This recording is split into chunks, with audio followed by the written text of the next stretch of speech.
வணக்கம்.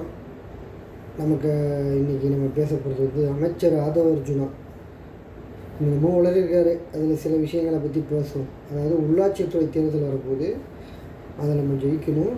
ஏன்னா நமக்கு குப்பை எடுக்க முடியல, கரண்ட் முடியல, இந்த வேலை எதுவுமே செய்ய முடியல. எல்லாத்துக்கும் காரணம் உள்ளாட்சித்துறையில் திமுக இருக்கிறது தான். ஒரு தேர்தலில் பொய் சொல்லி மக்களை ஏமாற்றி நான் அதை செய்வேன் இதை செய்வேன்னு உருட்டி தான் ஆட்சிக்கு இந்த அளவுக்கு சீட்டு வாங்கியிருக்கீங்க. இப்போ உள்ளாட்சித்துறையில் புந்தால் அங்கேயே எல்லாத்தையும் நாசப்படுத்தணும் அப்படிங்கிறதுக்காக அடுத்த உருட்ட ஆரம்பிச்சிட்டிங்க. ஏங்க உங்களுக்கு முன்னாடியே 2 கட்சி ஆளுங்கட்சியாக எதிர்கட்சியாக மாறி இருந்திருக்கு. அவங்க யாரும் உங்களை மாதிரி குறை சொல்லிட்டு தெரியல. ஆட்சிக்கு வந்தால் அவங்க என்ன நடவடிக்கை எடுக்கணுமோ, நிர்வாகத்தை என்ன பண்ணணுமோ அதை பண்ணி அடுத்த கட்டத்தை கொண்டு போயிருக்காங்க. இது வரைக்கும் ஆட்சிக்கு வந்த உடனே திமுகவோ அதிமுகவோ வந்துக்கிட்டு கரண்ட் இல்லாத காரணம் இப்போவும் திமுக தான் காரணம், குப்பை இல்லாத திமுக தான் காரணம்னு அதிமுக சொல்ல, அதிமுக காரணம் திமுக சொல்ல மாட்டாங்க. உங்களுக்கு நிர்வாகத்திறமை இல்லைன்னு ஒத்துட்டு போங்க. அதை விட்டுவிட்டு இந்த உள்ளாட்சித்துறையில் வந்து அங்கே கவுன்சிலர், வார்டு கவுன்சிலர், ஒன்றிய கவுன்சிலர் உங்கள் ஆளுங்க ஏற்கனவே உருட்டி அங்கே காசு வாங்கி இங்கே காசு வாங்கன்னு மாற்றிக்கிட்டு இருக்காங்க. இதில் வேறு நீங்களே 3-4 பேர் நீக்கியிருக்கீங்க கட்சியை விட்டு. நீங்கள் மிரட்டாதீங்க, காசை பிடுங்காதீங்க. அது ஒரு அறிக்கை கூட விடல அவங்க தலைவர். ஏன்னா இந்த மாதிரி யாரும் கட்சி தொண்டர்கள் கட்சி பேரை சொல்லி மக்கள்கிட்ட, பொதுமக்கள்கிட்ட, வியாபாரிகள்கிட்ட காசு வாங்கக்கூடாது, அது பெரிய தப்பு அப்படின்னு ஒரு அறிக்கை கூட உங்கள் கட்சியிலேருந்து வரல. இது இந்த லட்சணத்தில் நீங்கள் கட்சி நடத்திக்கிட்டு இதில் நீங்கள் உள்ளாட்சித்துறையினர் என்ன இருக்கிற மக்கள் கொஞ்சம் நஞ்சம் கிடைக்க நல்லதையும் கெடுக்கணும். அதுதான் அவங்களோட பிளான்னு புரியுது. அதை மக்கள் ரொம்ப தெளிவாக இருக்கிறாங்க. நேற்று நைட்லாம் தமிழ்நாடே அலறிக்கிட்டு இருக்கு மின்வெட்டால். அதை சரி செய்ய அவங்களால முடியல.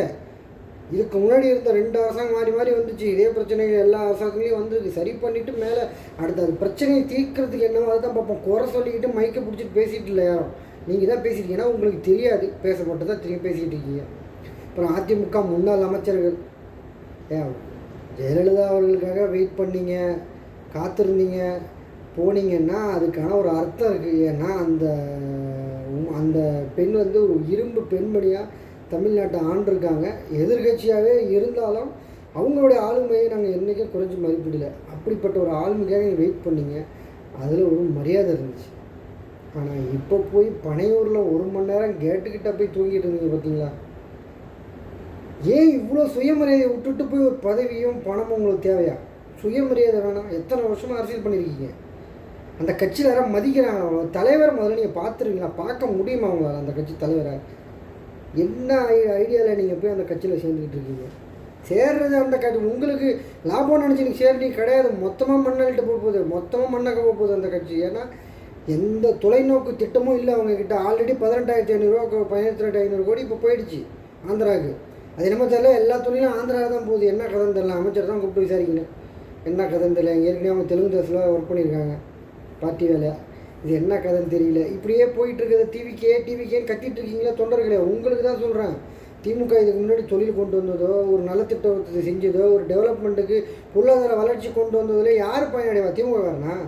மொத்த தமிழ்நாட்டில் எல்லா இளைஞர்களுக்கும் வேலை வாய்ப்பு கிடைக்கும். இப்போ தமிழ்நாடுக்கு அனைத்து பெண்களும் வேலைக்கு போனேன். அனைத்து பெண்களும் முன்னுக்கு ஒன்றா திமுக செஞ்சிச்சு. இப்போவும் அந்த 5 வருஷம் ஜெயிச்சிருந்தால் அடுத்த 5 வருஷத்தில் அந்த தமிழ்நாட்டோட தொழில் வளர்ச்சி வேறு லெவலில் போயிருந்துருக்கும்.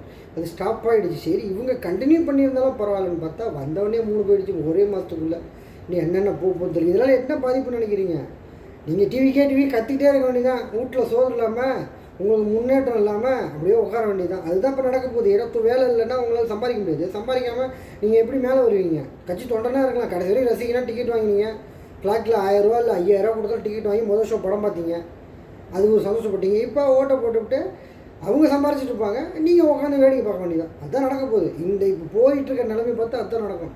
இதில் மரியாதை சிவரங்கத்தை கைது செய்யப்பட்டிருக்காரு. அவர் திமுக விமர்சிக்காத விமர்சனமா? உங்களுக்கு தெரியாதில்லை.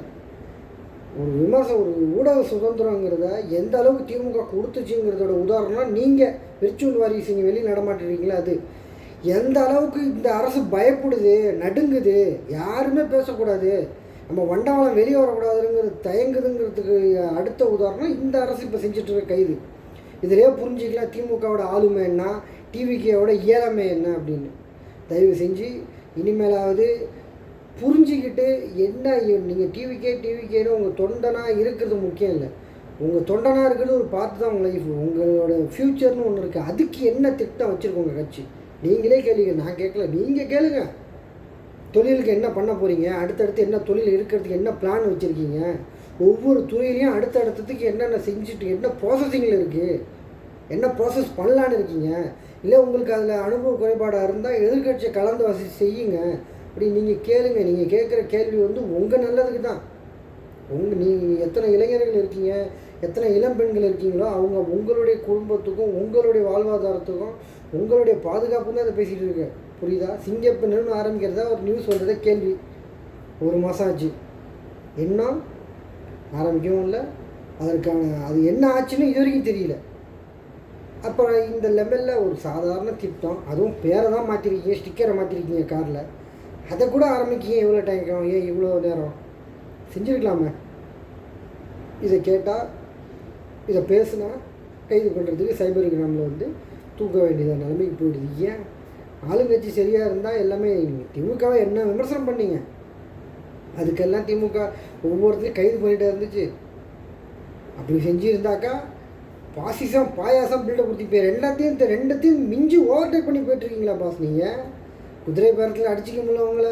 ஒரு கட்சியை பகிரங்கமாக உடைக்கிறீங்க, கட்சி பகிரங்கமாக பிரிவினை தலைவரை போய் சந்திக்கிறீங்க. ஒரு முதலமைச்சர் இவ்வளோ பகிரங்கமாக இந்தியாவிலே யாரும் பண்ணலை. பிஜேபி கூட இப்படிலாம் பண்ணல, சைலண்ட்டாக பண்ணோம். இப்போ பிஜேபி திரிணாமுல் காங்கிரஸை பண்ணிகிட்டு இருப்பாங்க. அந்த மாதிரி சைலண்ட்டாக வெளியே ஓப்பனாக டேரெக்டாக பண்ணாது, சைலண்டாக பண்ணுவோம். ஆனால் நீங்கள் ஓப்பனாக பகிரங்கமாக செய்கிறீங்க. பகிரங்கமாக 90% அதிமுக தொண்டர்கள் இங்கே நோக்கி வருவாங்கன்னு சொல்கிறார் ராதவ அர்ஜுனா அமைச்சர். அதுக்கு அர்த்தம் என்ன? அந்த 90% பேரும் சுயமரியாதையை விட்டுட்டு பனையூர் வாசலில் போய் படுத்துக்க வேண்டியதான். பாய்த்திராணியை போட்டு எப்போ ஒரு தலைமை பார்த்துட்டு அப்படி போய் ஒரு மாலையை போட்டுவிட்டு சாலியை போட்டுவிட்டு சேர்த்துப்பாங்க. அப்பயும் நீங்கள் தலைவரை பார்க்க முடியாது, புதுச்சிகளாளரை பார்க்கலாம். பார்த்துக்கங்க. அரசியலில் இத்தனை வருஷம் அனுபவம் இருக்குது, எல்லாம் ஓகே. மக்களுக்கு எவ்வளோ நல்லது செஞ்சுருப்பீங்க. அதெல்லாம் தாண்டி ஒரு பதவிக்காக இப்படி போய் சுயமரியாதை விடணுமா? அப்படியே இந்த பக்கம் பாருங்கள், திமுக தலைவர் 3 மணி நேரத்துக்கு மேலே போய் சேர்ந்து அவங்கள்ட்ட பேசிக்கிட்டு அவங்க முன்னிலையிலே போய் சேர்ந்துருக்காங்க கட்சியில், டிஎம்கேல. தலைமை பண்பு ரெண்டுத்துக்கு டிஃப்ரென்ஸை நீங்களே புரிஞ்சுக்கங்க. நான் ஒன்றும் சொல்கிறேன், நீங்களே புரிஞ்சுக்கங்க. எந்த கட்சி ஜனநாயகத்தோட மக்கள் ஒவ்வொரு மனிதனோட சுயமரியாதையை மதிக்கிற கட்சி எதுங்கிறத நீங்கள் தான் புரிஞ்சுக்கணும். அதுக்கு மேலே இதை பற்றி விமர்சனம் பண்ணுறதுக்கு ஒன்றும் இல்லை. தமிழ்நாடு போகிற நோக்கம் இப்போ இதே கண்டினியூ ஆச்சுன்னா இன்னும் நிறைய சிரமம் இருக்குது. நிறைய இளைஞர்கள் வந்து இதை பார்த்துக்கிட்டு இருப்பீங்க.